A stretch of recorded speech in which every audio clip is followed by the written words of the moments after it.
নতুন ক্ষেপণাস্ত্র হামলা চালিয়েছে ইয়েমেনি বাহিনী। ইসরায়েলি সেনাবাহিনী বৃহস্পতিবার এ তথ্য নিশ্চিত করেছে।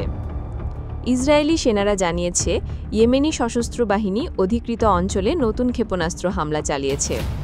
আল জাজিরার খবরে বলা হয়েছে, ইসরায়েলি সেনাবাহিনী ক্ষেপণাস্ত্রটি শনাক্ত করে প্রতিহত করতে সক্ষম হয়েছে।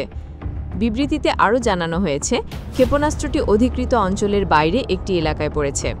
তবে ইয়েমেনি বাহিনী এ হামলার বিষয়ে এখনও কোনো মন্তব্য করেনি। এর আগে বুধবার ইয়েমেনি সশস্ত্র বাহিনীর মুখপাত্র ইয়াহিয়া সারি জানিয়েছেন, 2 ধরনের ক্ষেপণাস্ত্র ব্যবহার করে ইসরায়েলি লক্ষ্যবস্তুতে হামলা চালানো হয়েছে।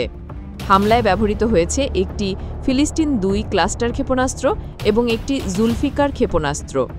সারি আরও বলেছেন, হামলার কারণে লাখ লাখ বসতি স্থাপকরা আশ্রয়কেন্দ্রে চলে যেতে বাধ্য হয়েছে এবং বেন গুরিয়ন বিমানবন্দরে বিমান চলাচল সাময়িকভাবে বন্ধ হয়েছে।